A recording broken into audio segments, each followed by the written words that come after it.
Welcome back. America listens. That's the idea, at least, that we might listen to one another. Not with a kind of listening as if we're just waiting for someone who we know we have better ideas than to sort of finish so they can listen to us. But listening that's really in the spirit of freedom of speech. There are a lot of reasons freedom of speech is valued. One of the main reasons freedom of speech is valued is the wisdom that it can bring when we learn to listen attentively, listen actively, listen with a truly open mind to what others have to say. This can be a little challenging, but it's one of the most important things we can do to learn how to listen without judgment, without distraction, to actually give our attention to another human being with the idea in place that we know it's annoying when we're wrong, or at least it is for a lot of people. And sometimes it's frightening. It can be disturbing because we base our lives on the things that we think are true. But then when we find, through whatever means that we might, through proof or through experience, that, well, really I haven't been seeing this accurately. Things are different from what I thought. Hitler isn't really going to stick to the peace deal that he made with Chamberlain back when they thought they'd established peace in their time before World War II. World War II happened as a result of the British thinking that they'd made a peace deal with Hitler and appeasing him. Oh, as it turns out, that wasn't a smart decision to allow that. We were seeing something wasn't there, maybe wishfully speaking. And I'm using a political example, but there are many examples in our own lives. And one of the things that this podcast is about using spiritual wisdom in the political arena. Like what Enlightenment teachings can help inform us of our relationship with politics. Well, to start with, we have to decide what we value.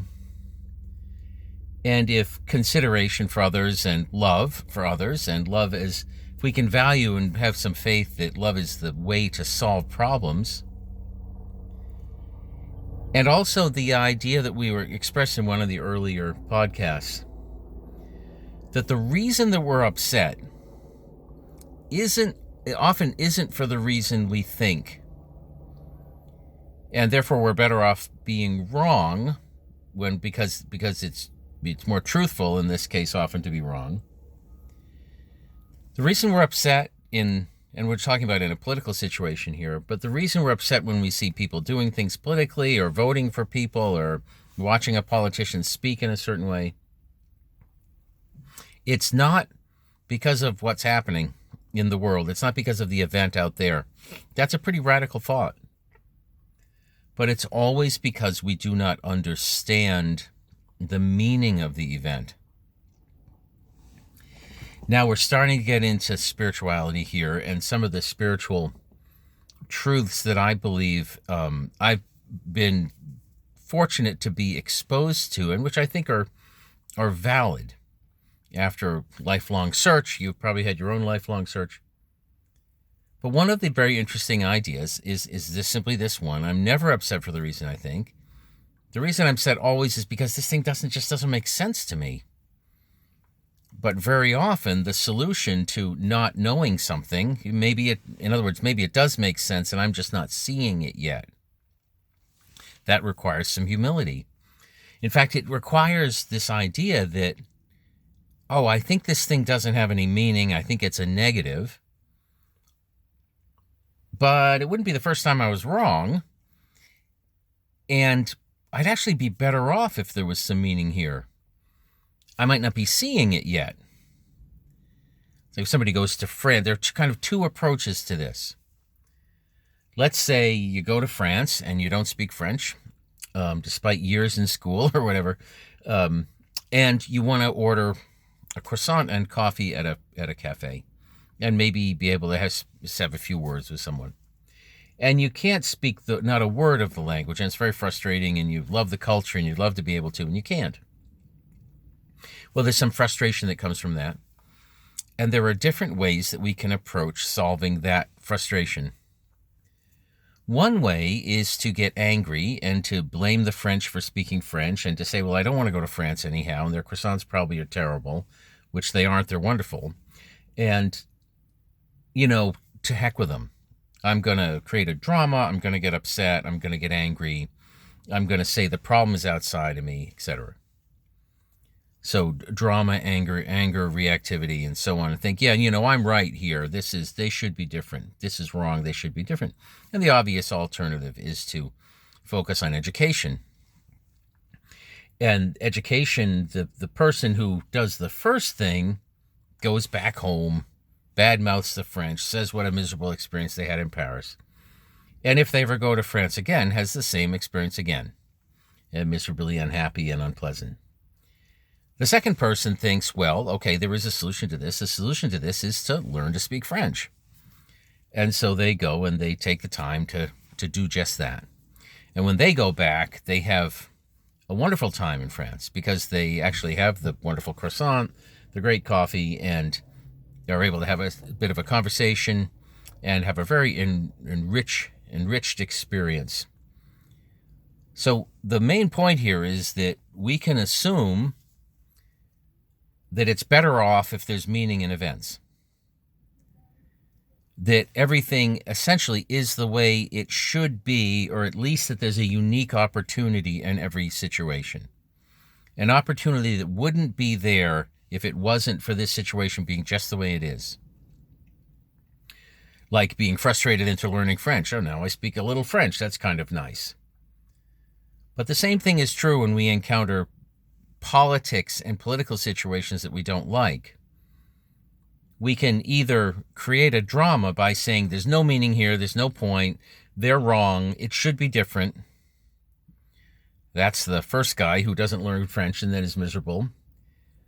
The second person says, well, I believe in education. I think that, maybe what the problem here isn't that so-and-so is proposing a certain tax thing or treating immigrants a certain way or not treating immigrants a certain way or whatever it is, with the hundreds of different issues in politics. Perhaps the reason is not that it's meaningless. Perhaps the reason is that we're not seeing the meaning. And one of the ways that we find out the meaning is we actually have conversations with people. But when we have the conversation from the perspective of, well, the problem here actually is that I don't understand something. And the guy with French, the problem was he didn't speak French. It wasn't that France was a problem. So whenever we are upset, and we're talking about just some political context now, we can take the time to realize,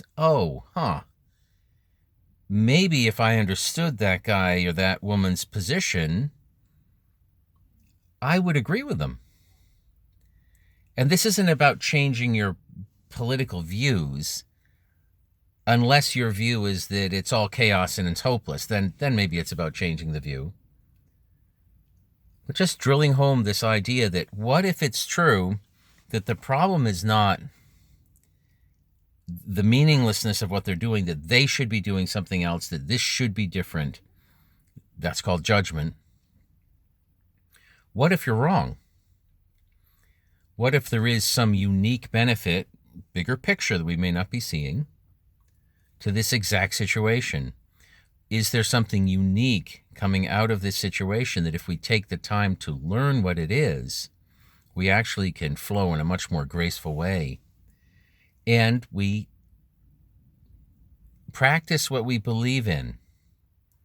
We practice education. Like a lot of my criticism, and this is, I'm just pointing something out, I'm not criticizing really, with the past election has been that the progressives really were being disrespectful to the middle of the country, as they say, the people who are unlike them.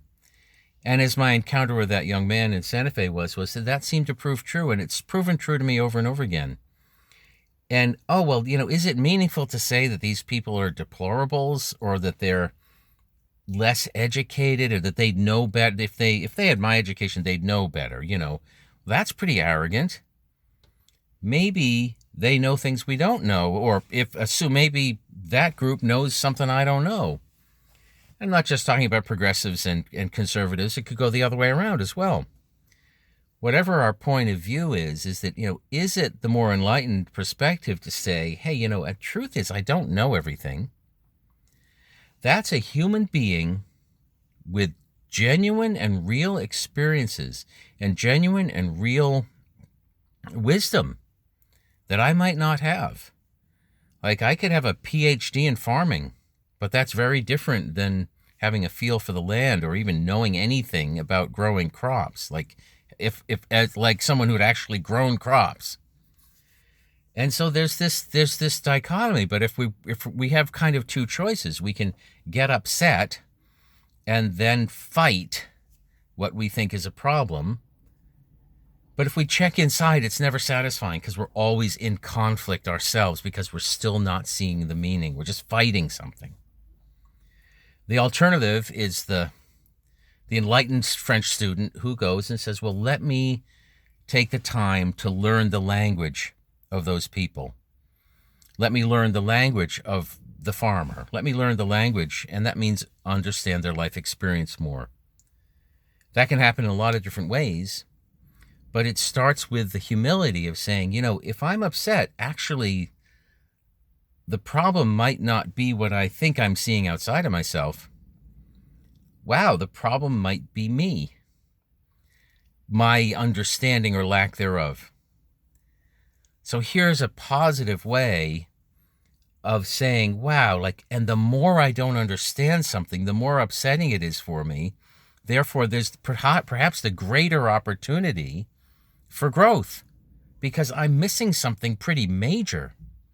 I think that's what I heard a lot with the progressives in this last election was, wow, what did we miss? How is it that such a high percentage of the country felt a certain way? Can we explain that without saying they're stupid? And likewise, can the right engage with the left without being insulting and saying they're the stupidest people ever or the worst president of all time or whatever? Can we have a respectful and therefore enlightened dialogue? And this can start in a variety of ways, but one is respectfully learning, hey, maybe these people know something I don't, like something important to know. Maybe I'm missing it. And a lot of the time, it seems like the difference is between this kind of a gut awareness, a feeling state that often is connected with those who are close to the land, and then an intellectual state. Sometimes one is preferable, sometimes the other, but they're both forms of wisdom, emotional wisdom, intuitive wisdom, intellectual wisdom. How can we, when we're upset, see that, oh, I'm actually lacking in wisdom in a certain way, and use the political situation, see it as an incredibly beneficial context in which, if you're upset about something, you have an opportunity to learn more about those people.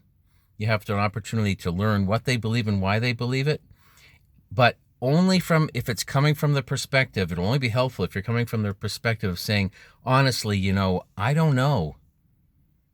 Maybe I just haven't taken the time to learn French yet, and that's why I'm so frustrated. And that other guy over there or woman over there are enjoying their croissant and great coffee while I'm just over here steamed. This is David Schocik. Hope you're well, and we'll be coming back with more America Listens.